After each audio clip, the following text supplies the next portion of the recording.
نحمده ونصلي ونسلم على رسوله الكريم اما بعد فاعوذ باللہ من الشیطان الرجیم بسم اللہ الرحمن الرحیم سبحان اللہ سبحان اللہ الذین آمنوا وکانوا یتقون صدق اللہ العظیم۔ حاضرین محترم، اللہ تعالیٰ کے مقبول اور مقرب بندوں کا ذکر پاک جاری اور ساری ہے۔ سبحان اللہ سبحان اللہ۔ یہ بھی اولیاء کرام کا قول ہے، تنزل الرحمہ عند ذکر الصالحین۔ سبحان اللہ سبحان اللہ۔ جہاں نیک لوگوں کی باتیں ہوتی ہیں وہاں اللہ کی رحمت نازل ہوتی ہے۔ سبحان اللہ۔ اس مقصد کو سامنے رکھتے ہوئے ہم اولیاء کرام کے تذکرے کر بھی رہے ہیں اور سن بھی رہے ہیں۔ سبحان اللہ۔ گزشتہ جمعۃ المبارک کو میں نے نبی علیہ السلام کی امت کے جو پہلی جماعت تھی اولیاء کرام کی، سبحان اللہ۔ یعنی صحابہ کرام کی، ان کی شانیں اور ان کی کرامتیں بیان کی۔ سبحان اللہ سبحان اللہ۔ تو اللہ نے قرآن پاک میں فرمایا ہے کنتم خیر امۃ اخرجت للناس، تم بہترین امت ہو جسے لوگوں کے سامنے پیش کیا گیا ہے۔ سبحان اللہ۔ اس امت کو رب نے خیرہ امت کہا، سب سے بہتر امت۔ اس امت کے والی کو رب نے سید الانبیاء بنایا، سید المرسلین بنایا، امام المرسلین بنایا۔ سبحان اللہ سبحان اللہ سبحان اللہ۔ نبوت کا دروازہ بند ہو چکا ہے، ولایت کا دروازہ قیامت تک گشادہ رہے۔ بے شک بے شک سبحان اللہ۔ جب تک اللہ کے نیک مکرم مقبول بندے دھرتی میں آتے رہیں گے تو قیامت نہیں آئے گی۔ جب ان کا سلسلہ بند ہو جائے گا، صحیح معنوں میں اللہ کو یاد کرنے والا دنیا میں نہیں رہے گا تو پھر اللہ تعالیٰ کائنات کے پورے نظام کو ہی ٹھپ کر دے گا، ختم کر دے گا، کیونکہ اس کو باقی رکھنے کا پھر فائدہ کوئی نہیں۔ دوستوں کی فرمائش پر حضرت خواجہ بہاؤالدین ذکریہ ملتانی رحمت اللہ تعالی علیہ کے پوتے شاہ رکن الدین عالم، جن کا 7 جمادی الثانی کو عرس مبارک ہوتا ہے، آج ان کی سیرت کے حوالے سے ہم گفتگو کرتے ہیں۔ سبحان اللہ سبحان اللہ۔ ماہ رمضان تھا، جمعۃ المبارک کا دن تھا، آخری عشرے کا آخری دن تھا، 946 ہجری کہ صدر الدین کے ہاں ایک بیٹا پیدا ہوا جس کا نام رکن الدین رکھ دیا۔ سبحان اللہ۔ خواجہ بہاؤالدین ذکریہ ملتانی رحمت اللہ تعالی علیہ اپنے وقت کے بہت بڑے ولی کامل ہوئے۔ سبحان اللہ بے شک۔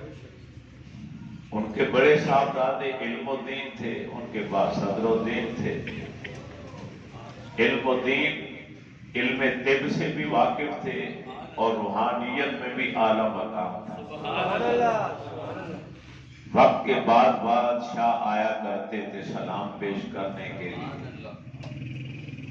ایک وقت کا سلطان آیا تو اس نے علم الدین سے ہاتھ ملایا تو علم الدین نے سلطان کے ساتھ جو آدمی تھا اس کو ایک طرف کر کے کہا کہ اب یہاں سے جانے کے بعد بادشاہ کا کہاں ارادہ ہے جانے کا؟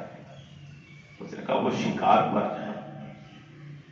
کہنے لگے اتنی دیر کے بعد بادشاہ کے پیٹ میں درد اٹھنے والا ہے۔ میں نے ہاتھ ملایا تو مجھے پتہ چل گیا ابھی ٹھیک ہے یہ، لیکن اتنا وقت گزرنے کے بعد، کیونکہ آپ جنگل میں ہوں گے وہاں کوئی حکیم طبیب تو ہوگا نہیں، تھوڑی سی دوائی میں دیتا ہوں تو وہاں اونٹ چرانے والے ملیں گے، ان سے اونٹنے کا دودھ لے کے اس کے ساتھ اس کو کھلا دینا، درد فوراً ختم ہو جائے گا۔ ہاتھ ملاتے ہی اندازہ ہو گیا۔ چنانچہ یہاں سے سلطان نکلا، شکار پہ چلا گیا، شکار کھیلتے کھیلتے وہی درد کی کیفیت طاری ہو گئی۔ وہ جو ساتھی تھا اس کے پاس دوائی تھی، اس نے دیکھا کہ وہ چرواہے اونٹ چرا رہے ہیں، ان سے دودھ لیا، اس کے ساتھ اس کو کھلائی، درد ختم۔ بادشاہ کہتے یہ تو جادو ہے۔ اس نے کہا بادشاہ سلامت، یہ جادو نہیں، اسے کرامت کہا جاتا ہے۔ خواجہ بہاؤالدین ذکریہ ملتانی علیہ رحمہ کے بڑے صاحبزادے المدین نے جب آپ سے ہاتھ ملایا تھا تو ہاتھ ملاتے یہ ساری کہانی مجھے پیشگی بتا دی تھی۔ ہندوستان میں بخارا سے ایک بہت بڑے نکتہ ور عالم فاضل آئے جن کو اپنے علم پر غرور تھا، تکبر تھا۔ پورے ہندوستان میں ان کی شہرت ہو گئی، جدھر بھی جاتے ہیں سینکڑوں کی تعداد میں لوگ اس کے مرید ہو جاتے ہیں، اس کے ساتھ چلنا شروع ہو جاتے ہیں۔ گھومتے پھراتے پھرتے آخرکار وہ ملتان بھی آ گیا، تو وہاں پر کئی دن رہا۔ اس کے پیروکاروں نے، ساتھیوں نے کہا یہاں ایک بہت بڑی ہستی بہاؤالدین ذکریہ ملتانی کی ہے، ان سے بھی ملتے جاؤ۔ اس نے انکار کیا، لیکن جب ساتھیوں نے اصرار کیا، مجبور کر دیا، تو پھر یہ تیار ہو گیا ملنے کے لیے۔ لمبی سی داڑھی ہے، دستار باندھی ہوئی ہے، شملہ ایک اونچا ہے اور دو شملے نیچے پھینکے ہوئے کندھوں کے اوپر، بڑے تکبر غرور کے ساتھ خواجہ بہاؤالدین ذکریہ ملتانی کی خانقاہ پر آیا۔ ابھی آپ بیٹھے تھے، وہ سامنے آیا تو آپ نے آواز لگا کے کہا ارے اپنے دونوں کندھوں پہ دو سانپ بھی لے کر آ رہے ہو؟ جب اتنا جلال میں آپ نے لفظ بولا تو اس نے دیکھا ادھر بھی تو دونوں کندھوں پر سانپ لٹک رہے ہیں۔ وہ جو دستار کے شملے تھے وہ سانپ مارے۔ اب اس نے دستار دور پھینکی اور بھاگتا ہوا آپ کے قدموں میں آیا۔ آپ نے فرمایا بس اتنا ہی تکبر تھا جو ہوا ہو گیا، چلا گیا۔ یہ سانپ نہیں تھے، تیرے غرور اور تکبر کے سانپ تھے جن کو تو نے اتار کے پھینک دیا۔ وہ طائب ہوا، آپ کے ہاتھ پہ بیعت ہوا، آپ کا مرید ہوا، پھر اس نے پوری زندگی آپ کے قدموں میں گیا۔ تو جب دادا ایسا ہوگا تو پھر آگے اس کی اولاد کیسی ہوگی؟ فیض تو ماں باپ سے آگے چلتا ہے، تربیت تو والدین کرتے ہیں اولاد۔ علم و دین کی تربیت میں بھی کوئی کمی نہیں کی، صدر الدین کی تربیت میں بھی کوئی کمی نہیں۔ بی بی راستی کے ساتھ ان کا نکاح ہو گیا، صدر الدین کا۔ امید ہو گئی 7 ماہ کا بچہ پیٹ میں ہے، تو بی بی راستی اپنے سسر کو ملنے کے لیے جب سامنے سلام کرنے کے لیے آئی تو آپ تعظیماً اٹھ کے کھڑے ہو گئے۔ وہ حیران ہو گئی کہ پہلے بھی میں آیا کرتی تھی ملنے کے لیے، کبھی آپ اٹھ کے کھڑے نہیں ہوئے، اب بڑے عرصے کے بعد آج آئی ہوں تو آپ تعظیماً کھڑے ہو گئے۔ آپ نے اس کے دل کی کیفیت کو جھانکتے ہوئے فرمایا میں تیرے لیے کھڑا نہیں ہوا، جس امانت کو تو لے کر آئی ہے میرے بعد، تیرے شکم میں جو بچہ ہے اس کے ماتھے پر ولایت کا نور ہے، میں اس کا ادب کر رہا ہوں، اپنے پوتے کی تعظیم کر رہا۔ وہ عام پوتا نہیں ہے، وہ ولی کامل، قطب الاقطاب ہوگا۔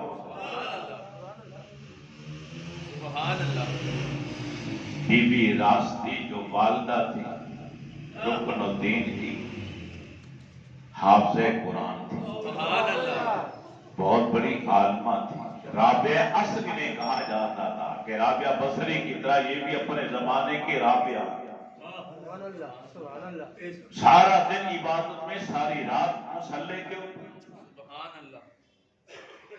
بغیر وضو کے کبھی اس نے بھی بچے کو دودھ نہیں پلایا، اور لوری بھی دینی ہے تو قرآن کی تلاوت کی دینی ہے۔ اس خاتون کے بارے مشہور تھا کہ یہ روزانہ ایک قرآن پاک تلاوت میں مکمل کرتی۔ ماں باپ جب اس قدر متقی پرہیزگار اور نیک ہوں گے تو پھر آنے والے بچے کو لوگ کتب الالقاب نہیں کہیں گے تو کیا کہیں گے؟ سبحان اللہ سبحان اللہ شاہ رکن الدین ملتانی رحمۃ اللہ تعالی علیہ 4 سال کی عمر ہے، کھیل رہے تھے، چارپائی کے اوپر دادا جان بیٹھے، سرانے کی طرف، پاؤں کی طرف، پینتی کی طرف ان کے والد صدر الدین بیٹھے۔ دادا جان نے اپنی دستار مبارک اتار کے رکھی ہوئی، بچہ کھیلتا کھیلتا اچانک رکا، دادا جان کی طرف دیکھا، پھر دوڑ کر آیا اور دادا جان کی دستار اٹھائی اور اپنے سر پہ رکھ دی۔ سبحان اللہ اللہ باپ صدر الدین پیچھے دوڑے، ارے بیٹا یہ کیا کر دیا تو نے؟ شہنشاہ ولایت کی دستار تو نے اپنے سر کے اوپر رکھ دی، یہ بے ادبی اور گستاخی ہے۔ خواجہ بہاؤالدین زکریا ملتانی کے پاس وہ دستار لے کر آئے، آپ نے فرمایا صدر الدین یہ رکھ لو، یہ بچہ تیرا اسی دستار کا مستحق ہے۔ اس نے آج خود اپنے سر پہ نہیں رکھی، رکھوائی گئی ہے، خود نہیں رکھی اس نے، آج سے یہ دستار اسی کی ہے۔ تیرے جانے کے بعد جب یہ مسند خلافت پر بیٹھے گا تو یہی دستار اس کو پہنائے گی۔ چنانچہ وہ دستار بطور امانت محفوظ کر لی گئی۔ جب صدر الدین کے بعد پھر رکن الدین مسند خلافت پر تشریف لائے تو دادا جان والی خلافت والی وہ دستار مبارک جو اپنے بچپن میں 4 سال کی عمر میں پہنی تھی، آج وہی آپ کے سر کے اوپر رکھی گئی اور وہی آپ کو پہنائے۔ چہرے پر نور ایسا تھا کہ آنکھیں خیرہ ہو جاتی۔ ایک درویش کہیں سے آتا اپنا خانقاہ کے آگے، خانقاہ کا لنگر کھاتا رہا۔ کئی دنوں کے بعد اس کی ملاقات، زیارت کا شرف حاصل ہوا، تو جب واپس آیا لیٹا تو ساری رات سو نہ پایا، سوچتا رہا۔ ایک سوال تھا ذہن کے اندر کہ اتنا نور ان کے چہرے پر آیا کہاں سے؟ آنکھیں چدھیا تھا، ٹکٹکی باندھ کر کوئی دیکھ نہیں سکے، اتنا چہرہ نور منور ہے، اتنا نور والا نور ہے۔ نفس نے کہا خانقاہ پہ جو لنگر پکتا ہے نا، ان کا الگ پکتا ہے، یہ کوئی مرغن غذائیں کھاتے ہوں گے، کوئی دودھ مکھن ملائیاں دیسی مرغے مٹن یہ وہ کھاتے ہوں گے، یہ اس کی وجہ سے مرغن غذاؤں کی وجہ سے یہ چمک ہے۔ درویش بھی پھر گیا، کھانے کا ٹائم آیا تو اس نے چلا کے کہا میں نہیں کھاؤں گا لنگر، مجھے تو وہی کھانا چاہیے کہ جو شاہ رکن الدین عالم کھاتے ہیں، وہ کھانا چاہیے۔ درویشوں نے، خانقاہ کے فقیروں نے بڑا سمجھایا کہ یہی کھا لو بھائی، یہ زیادہ اچھا کھانا ہے آپ لوگوں کے لیے۔ نہیں مانی، حضرت تک بات پہنچی، دسترخوان پہ بیٹھے کھانا کھا، فرمایا یہ ہمارا کھانا لے جائے۔ جو کی روٹی تھی بغیر نمک کے اور پانی کا گلاس تھا، کیا حال ہے؟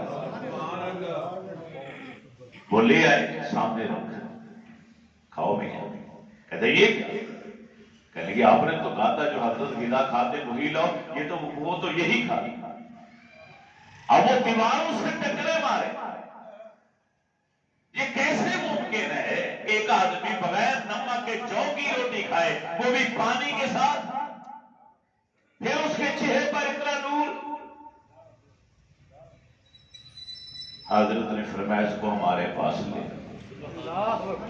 لے جایا گیا۔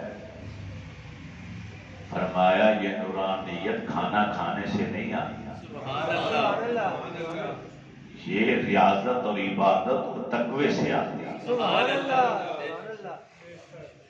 جس قدر نیک بنتے جاؤ گے، جس قدر شب بیدار ہوتے چلے جاؤ گے، جس قدر متقی اور صاحب تقوی ہوتے چلے جاؤ گے، گناہوں سے اپنے آپ کو بچاتے چلے جاؤ گے، نیکی کی طرف مائل ہوتے چلے جاؤ گے، یہ روحانیت والی چمک، یہ نورانیت خود بخود تمہارے چہروں پر آتی چلی جائے گی، یہ کھانا کھانے سے نہیں آتی۔ غذاؤں میں کچھ نہیں رکھا۔ میں نے پہلے بھی ایک بار آپ کو بتایا تھا کہ صحیح بخاری لکھنے والے امام بخاری علیہ رحمہ بیمار پڑے تو طبیب کو لایا گیا، تو طبیب نے جب آ کے چیک کیا تو وہ تو حیرت میں ڈوب گئے۔ اس نے کہا کہ مجھے یہ نبض اور ان کا چہرہ میں یہ حالت بتا رہی ہے کہ کئی سالوں سے انہوں نے روٹی نہیں کھائی، کھانا کھایا ہی نہیں۔ امام بخاری سے جب پوچھا گیا تو مسکرا دیا، پر مجھے 30 35 40 سال ہو گئے، میں نے تو روٹی دیکھی بھی نہیں کیسی ہوتی۔ میں تو تھوڑا سا دودھ لیتا ہوں، 5 یا 3 یا 7 تاک دانے بادام کے لیتا ہوں، 24 گھنٹے کے لیے میرے لیے کافی۔ تو حضرت کھانا کیوں نہیں کھاتے؟ فرمایا من میں آتا تھا کبھی کہ کھانا کھاؤں، پھر میں نے سوچا جتنی دیر 2 روٹیاں کھانے پہ لگے گی، کیوں نہ اتنا وقت میں اپنے نبی کی حدیثوں پہ لگا دوں۔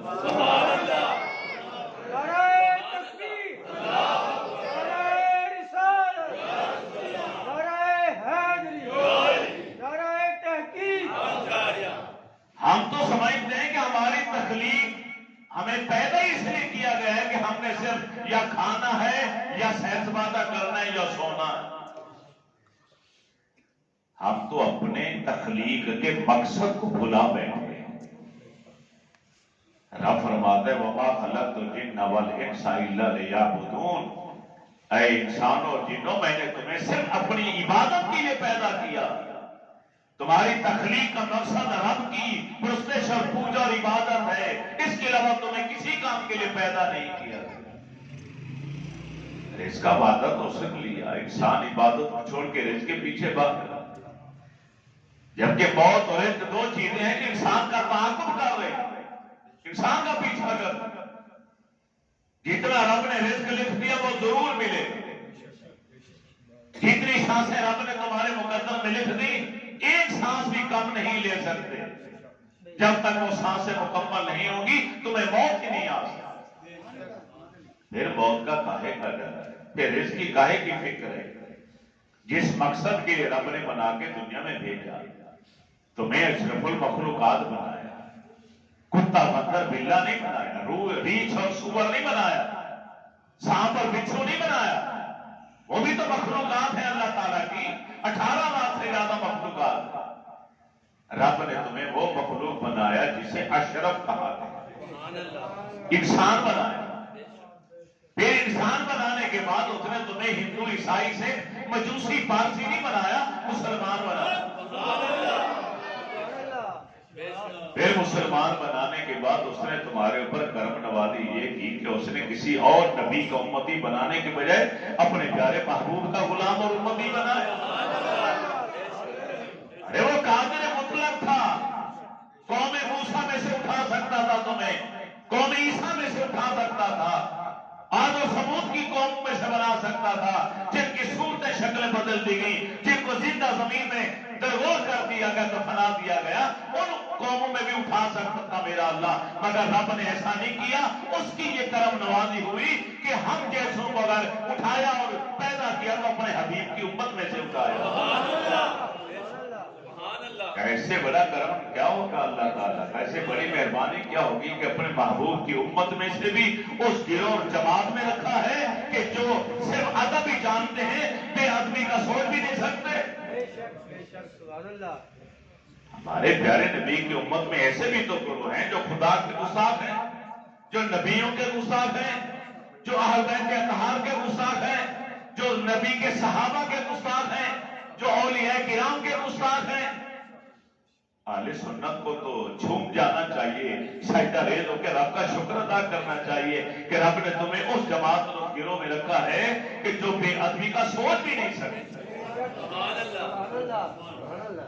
جس رب نے اتنی کرم نوازیاں کی ہیں، اس رب کا حق نہیں ہے کہ اس کو پوجا جائے، اس کی عبادت کی جائے۔ ہم شیطان کی پوجا میں لگے ہوئے ہیں، نفس ہمارا کی پوجا میں لگے ہوئے ہیں، دوست احباب کی پوجا میں لگے ہوئے ہیں، اپنے اساتذہ اور اپنے بیوی اور بچوں کی پوجا میں لگے ہوئے ہیں. پوجا کا مطلب ان کی فرما برداری کرو، ان کا کہنا مانو.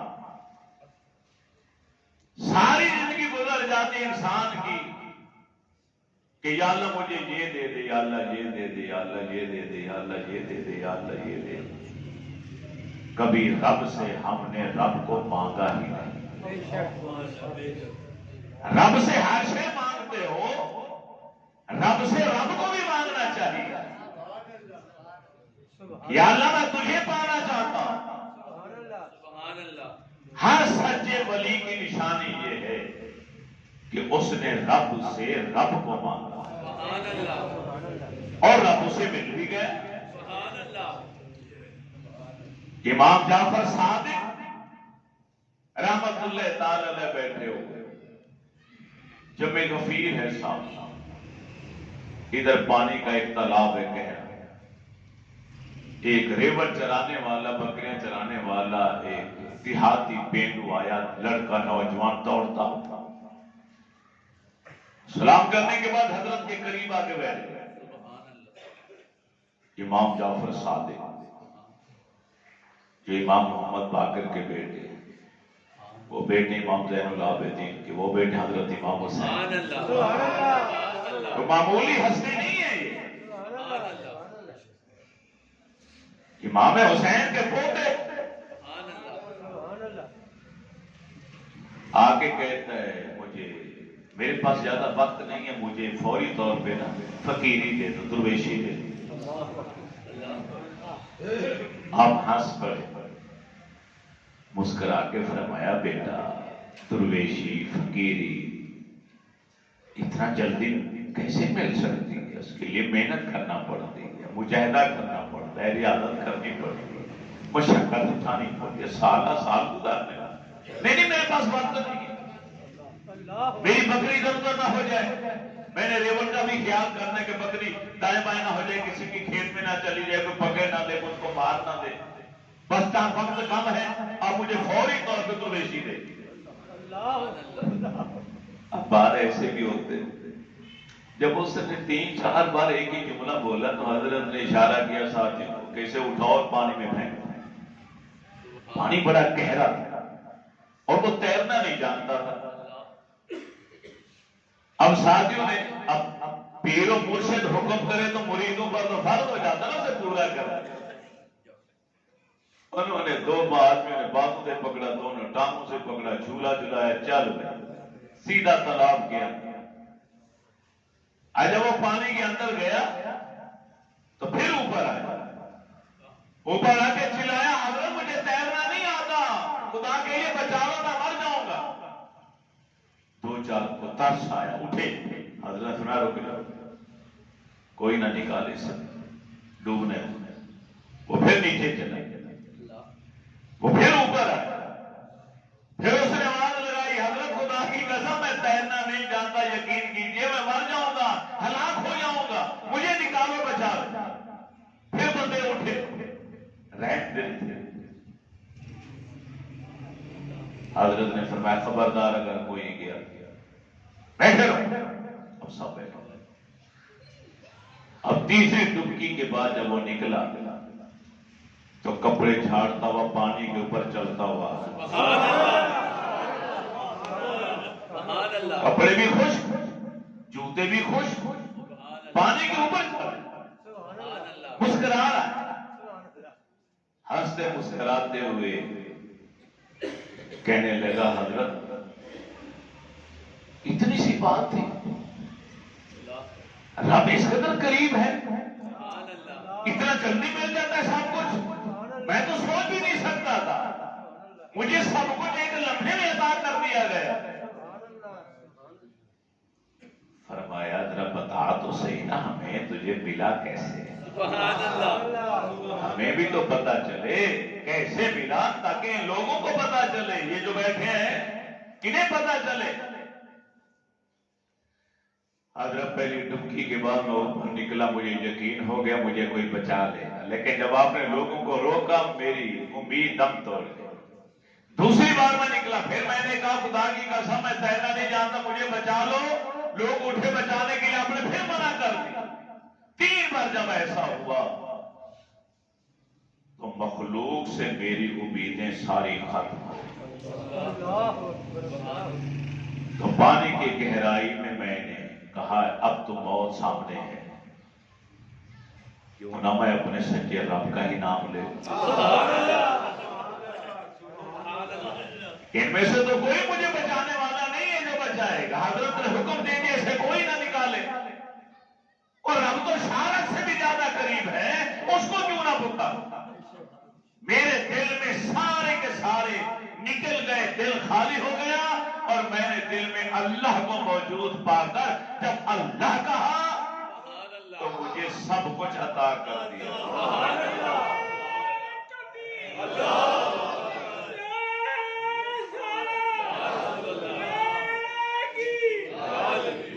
پھر اسی پانی نے مجھے باہر نکالا، وہی پانی میرے لیے سڑک بن گیا، موٹر وے بن گیا، میں اس کے اوپر سے چلتا ہوا چلا۔ خواجہ نظام الدین اولیاء فرمایا کرتے تھے کہ جو آدمی ایک بار کہہ دے اللہ، تو شرط یہ ہے کہ جب وہ اللہ کہے تو اس کے دل میں بھی اللہ کے سوا کوئی اور نہ ہو۔ بہت بڑی شرط ہے، یہ کوئی معمولی شرط نہیں۔ ہمارے دل میں تو لنڈا بازار لگا ہوا ہے بھائی،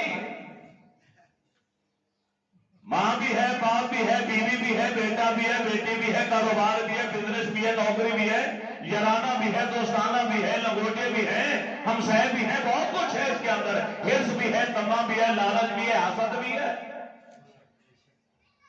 یہ تو مسکن تھا میرے رب کا کہ رب العالمین پوری کائنات میں کہیں نہیں سما سکتا، اگر وہ سماتا ہے تو ایمان والے کے دل میں سماتا ہے۔ جو مسکن ہے میرے رب کا، اس کے اندر ہم نے رب کو بسانے کی بجائے رب کے ماں سوا کو بسا لیا، غیر اللہ کو بسا لیا۔ اس کی غیرت کہاں گزارا کرتی؟ محبت میں غیرت کا عنصر غالب ہوا کرتا۔ حضرت خواجہ حسن بصری علیہ الرحمہ فرماتے ہیں مجھے توحید دھوبن نے سکھائی۔ خواجہ حسن بصری وہ ولی کامل ہیں جنہوں نے 30 کے قریب صحابہ کرام سے ملاقاتیں بھی کی۔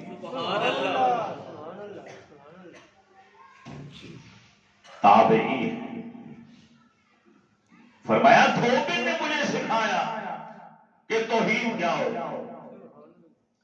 گرمیوں کا موسم تھا، میں مکان کی چھت کے اوپر لیٹا ہوا تھا کہ اچانک میرے پڑوس میں دھوبی اور دھوبن رہتے تھے، آپس میں لڑ پڑے۔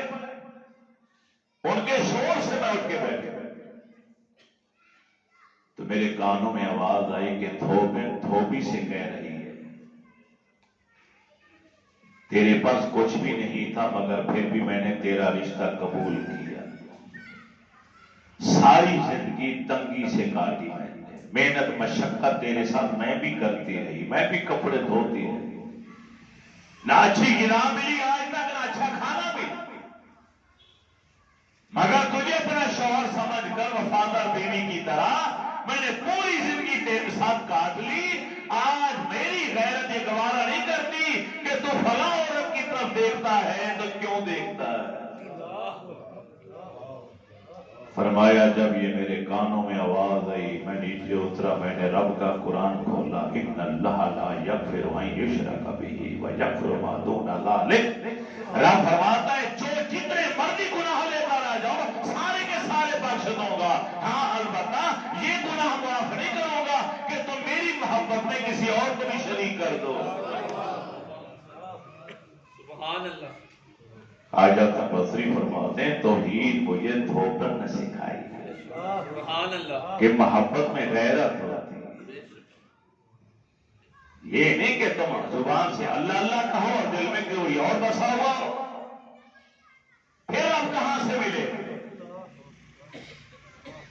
5 وقت کے نمازی ہیں، ادھر کر نماز پڑھتے ہیں، فرشتے اٹھا کے منہ پر دے مارتے ہیں، لے جا اپنی نماز واپس، رب کو کوئی ضرورت نہیں تیری اس نماز۔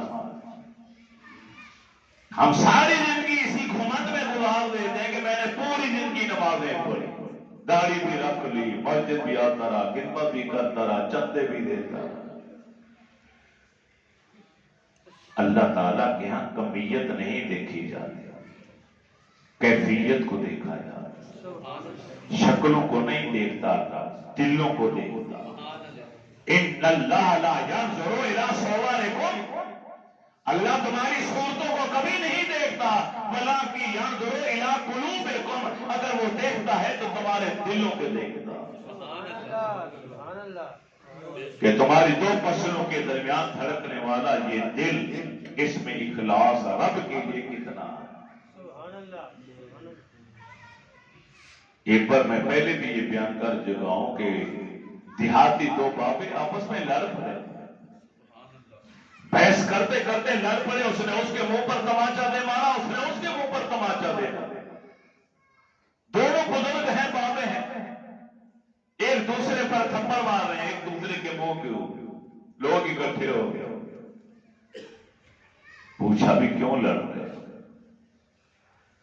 وہ کہتے ہیں جی رب میرا ہے، وہ کہتے ہیں نہیں رب میرا ہے، سبحان اللہ، اس بات پہ جھگڑا ہو گیا۔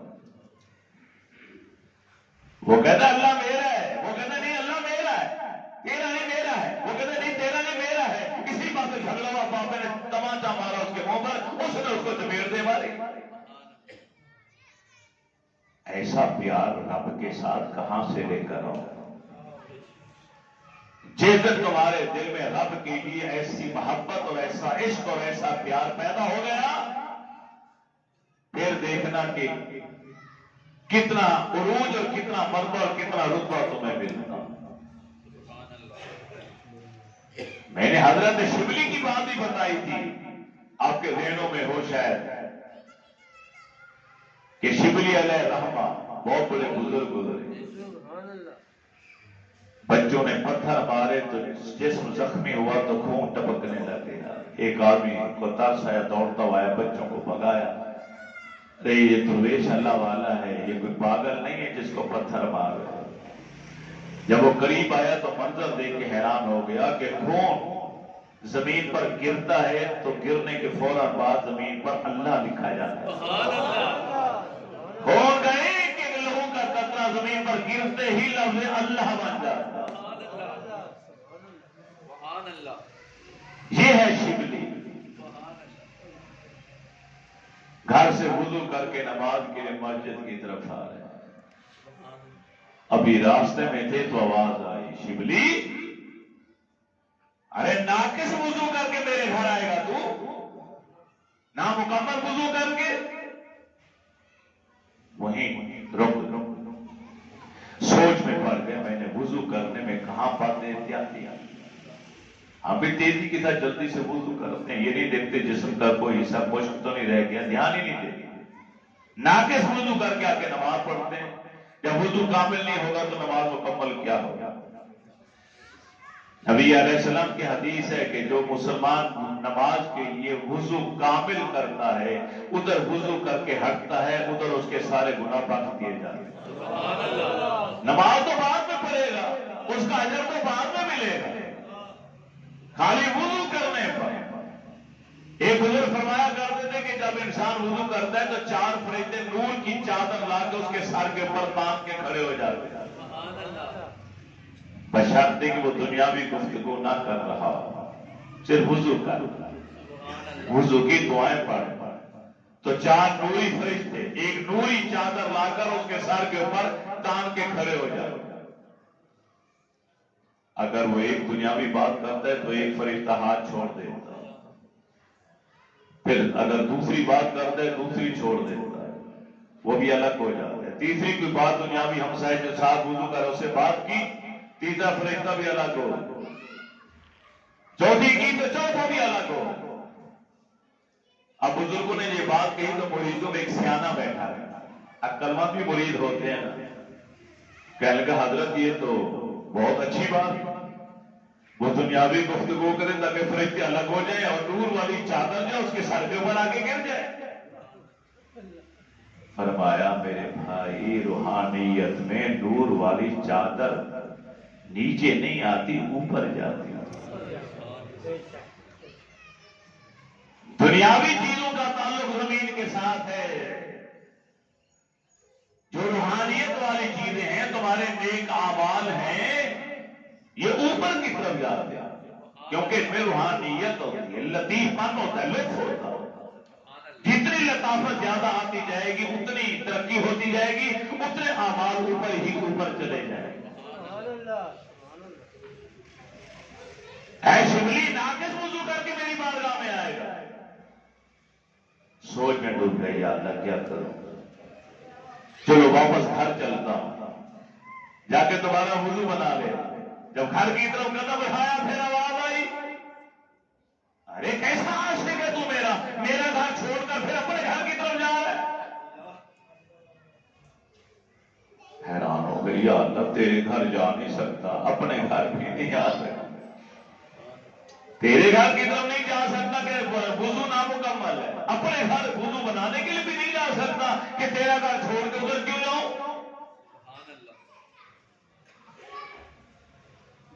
تو اتنی بات جب ہوئی تو جب تھوڑا سا جوش آیا تو جوش میں کہا اللہ، زور سے اللہ کہا. پھر آواز آئی، ارے شبلی مجھے اپنا جوش دکھاتا ہے، جب بار کہار کو مجھ سے زیادہ غصے والا کون ہے، مجھ سے زیادہ جلال والا کون ہے، تو کیا اتنا جلال رکھتا ہے کہ اپنے رب کو جلال دکھاتا ہے. خاموش ہو، زبان پہ انگلی رکھ لی، ہونٹوں پر اپنے بولی. پھر آواز ہے، ارے سب سے بڑا صابر تو میں ہوں، تو بھی صابر بننے کی کوشش کرتا ہے.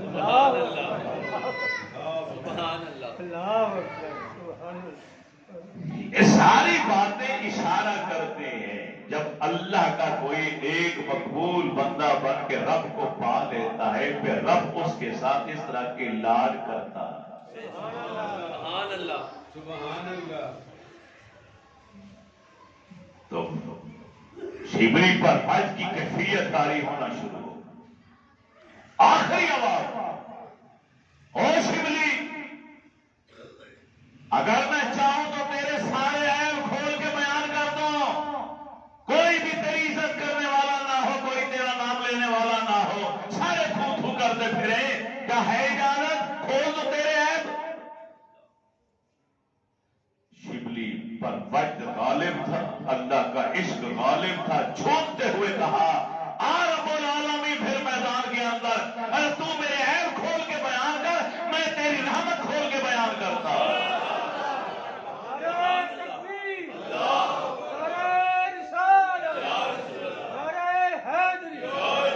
مجھے کوئی پرواہ نہیں، تو میرے عیب بیان کرتے کرتے کوئی مجھے میرا نام نہ لے، مجھے کسی کی حاجت ضرورت نہیں، لیکن میں تیری رحمت کا مطلب اب لوگوں کو سمجھاؤں گا اور اتنا سمجھاؤں گا، کوئی تیری نماز نہیں پڑھے گا، کوئی تیرا سجدہ نہیں کرے گا، سب کو میری باتیں سن کے یقین ہو جائے گا کہ رب نے تو ویسے ہی معاف کر دینا ہے. اتنا رحمان ہے، اتنا رحیم ہے، وہ اتنا پیار کرنے والا رب ہے. حضرت فضیل بن عیاض اپنے چھوٹے بیٹے علی کو گود میں لے کے کھڑے تھے کہ بچے کے منہ میں ایک سوال ڈال دیا گیا.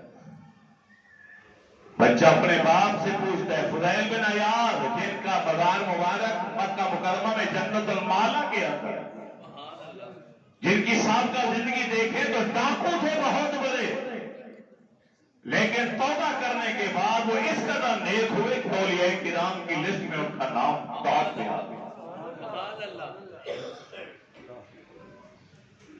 بیٹے نے سوال کر دیا، ابا جان کہ آپ کے دل میں میرے لیے محبت ہے؟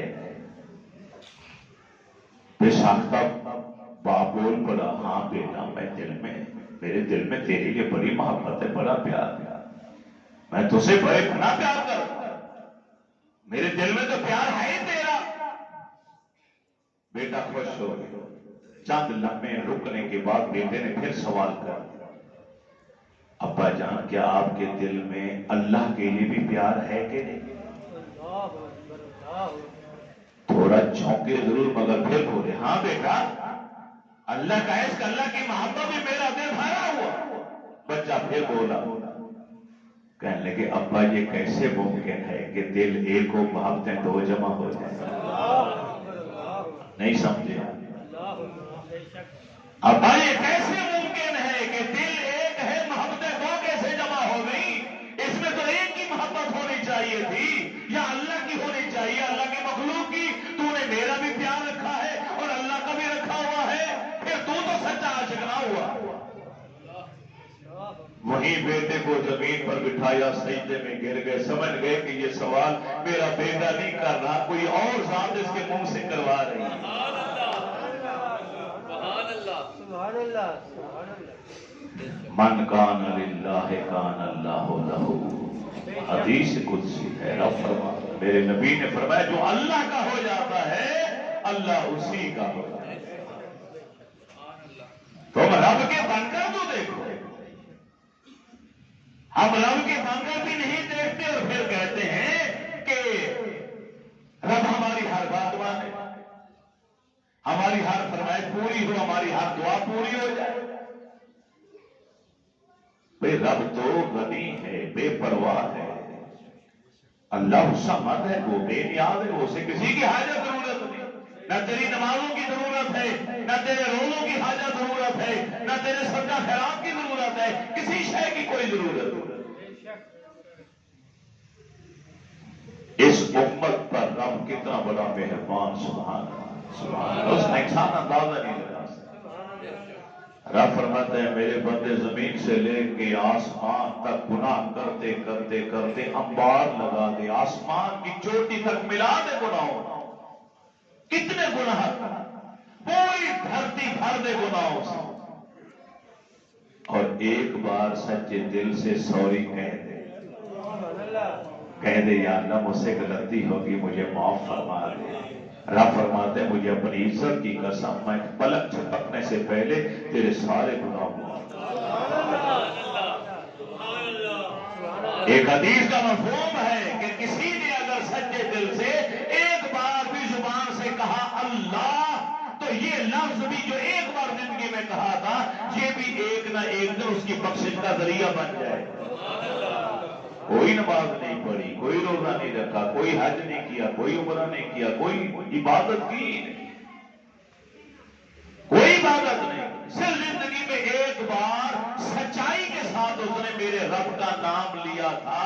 حدیث پاک کے اندر آتا ہے ایک وقت آئے گا جہنم میں ڈر رہے ہوں گے، میرے رب کی طرف سے اعلان ہوگا جبریل ارے جا دو کے اندر ہر وہ شخص کو بھی نکال کر لے اور جنت میں لے جا جس نے زندگی میں ایک بار میرا نام لیا تھا۔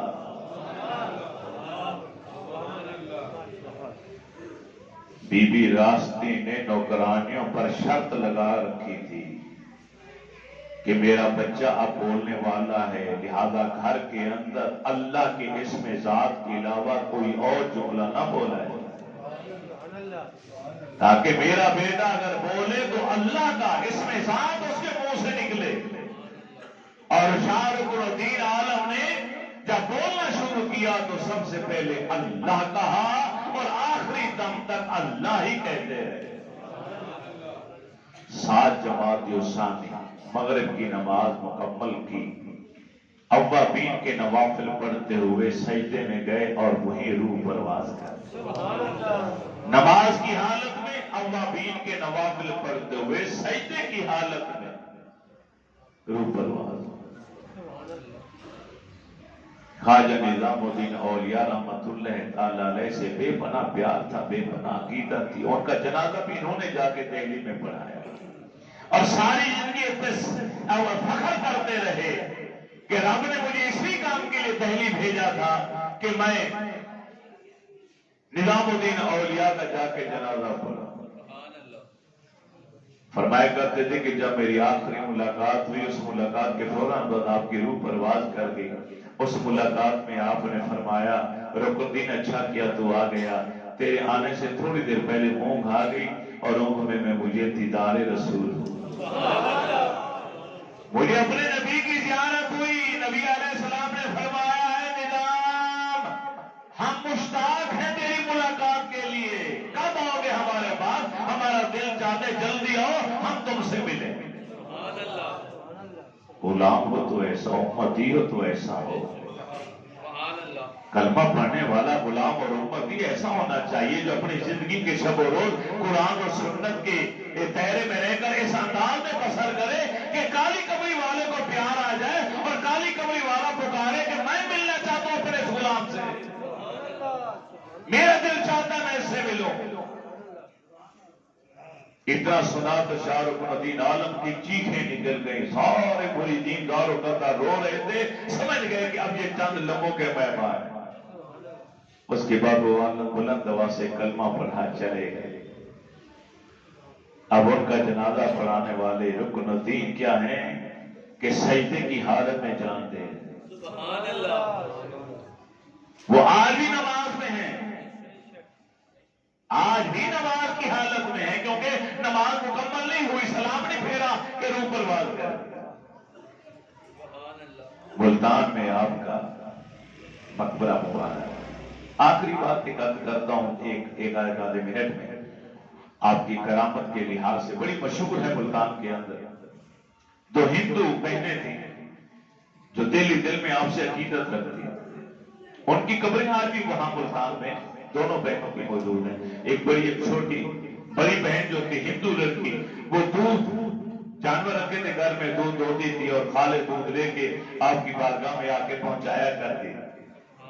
حالانکہ اور بھی مریدین تھے اور بھی گوالے تھے دودھ پہنچانے والے، لیکن آپ منتظر رہتے تھے کہ وہ ہندو لڑکی آئے گی دودھ لے کر، وہ پی۔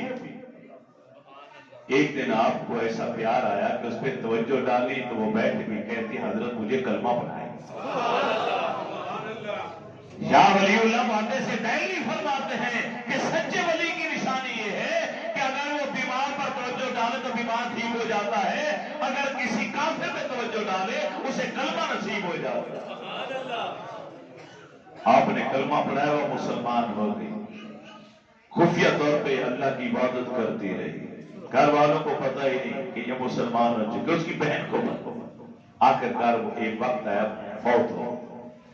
ہندو برادری نے اسے اٹھایا، اس کی چتا اٹھائی، مرہم لے گئے، نکال دیا گیا اسے۔ اب آگ جلانے کی کوشش کرتے، آگ جلاتی، کسی نے آپ کو آگے اطلاع کر دی، آپ بھاگے بھاگے وہاں آئے، فرمایا ارے ہر جو پیچھے، کیا نہیں جانتے کہ آپ مسلمان کو نہیں جلاتی؟ ہندو حیرت میں آ گئے، لیکن مسلمان کو نہیں جلاتی، مگر یہ تو ہندو ہے۔ میں کس نے کہا ہندو ہے؟ یہ تو کلمہ پڑھ چکی، میرے سامنے کلمہ پڑھا، میرے رسول کے دین پر آ چکی ہے۔ اب کوئی گواہ کیا کیا، کس کی بات مانی؟ سارے مجمع کے سامنے آپ نے اس لڑکی کی طرف انگلی کا اشارہ کیا، ارے مومنہ اٹھ کے بتانا کہ تم مسلمان ہوئی کہ نہیں ہوئی؟ مری ہوئی لڑکی چیتا پر لیتی ہوئی اٹھ کر بیٹھی اور میرے نبی کا کلمہ بلند آواز سے پڑھنا چاہیے۔